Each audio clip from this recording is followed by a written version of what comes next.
High বন্ধুরা, Jhuma Bengali kitchen থেকে YouTube চ্যানেলে তোমাদের সকলকে স্বাগত জানাই।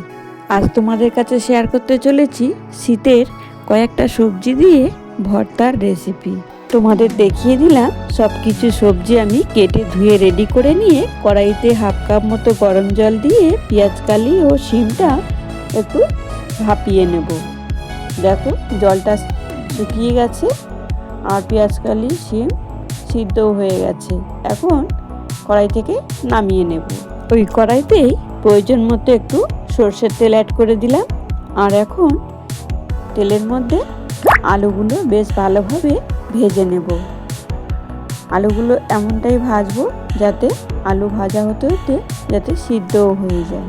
রেসিপি ভালো লাগলে বন্ধুরা দয়া করে একটি লাইক দিয়ে পুরো ভিডিওটি দেখার অনুরোধ রইল তোমাদের কাছে। 3 থেকে 4 মিনিট হয়ে গেল প্রায়। দেখো আলুগুলো প্রায় লাল লাল করে ভাজা হয়ে গেছে আর সিদ্ধও হয়ে গেছে। এখন আলুগুলো তেল থেকে তুলে নিলাম।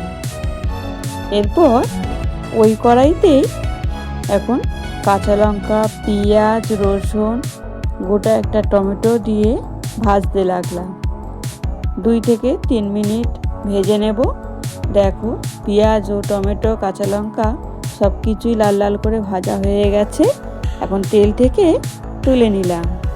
সঙ্গে একটা শুকনো লঙ্কাও আমি ভেজে নিয়েছি। দেখো এখন ওই তেলের মধ্যে এবার আমি বেগুনগুলো ভেজে নেব। বেগুনগুলো তেলের মধ্যে দিয়ে একটা ঢাকনা দিয়ে 2 মিনিট ভেজে নিয়েছি। একটা সাইড ভাজা হয়ে গেছে। এখন আরও একটা সাইড ভাজার জন্য উল্টিয়ে পাল্টিয়ে দিয়ে আবারও একটা ঢাকনা দিয়ে ঢেকে দিলাম। দেখো এবার 2 সাইড বেগুনে ভাজা হয়ে গেছে, বেগুনগুলো সিদ্ধও হয়ে গেছে। এখন তেল থেকে তুলে নিলাম। এখন ওই তেলের মধ্যেই সামান্য একটু কালো জিরে ফোড়ন দিয়ে মটরশুঁটিগুলো অ্যাড করে দিলাম। এবার একটু নেড়ে চেড়ে সিদ্ধ করে রাখা শিম ও পেঁয়াজকালি এটাও আমি অ্যাড করে দিলাম। দিয়ে সামান্য একটু লবণও দিলাম। দিয়ে বেশ ভালো করে নেড়ে চেড়ে এবার আমি নামিয়ে নেব। আমার এই রেসিপি যদি তোমাদের ভালো লাগে তাহলে একটি লাইক, কমেন্ট, শেয়ার করতে বন্ধুদের কাছে ভুলো না।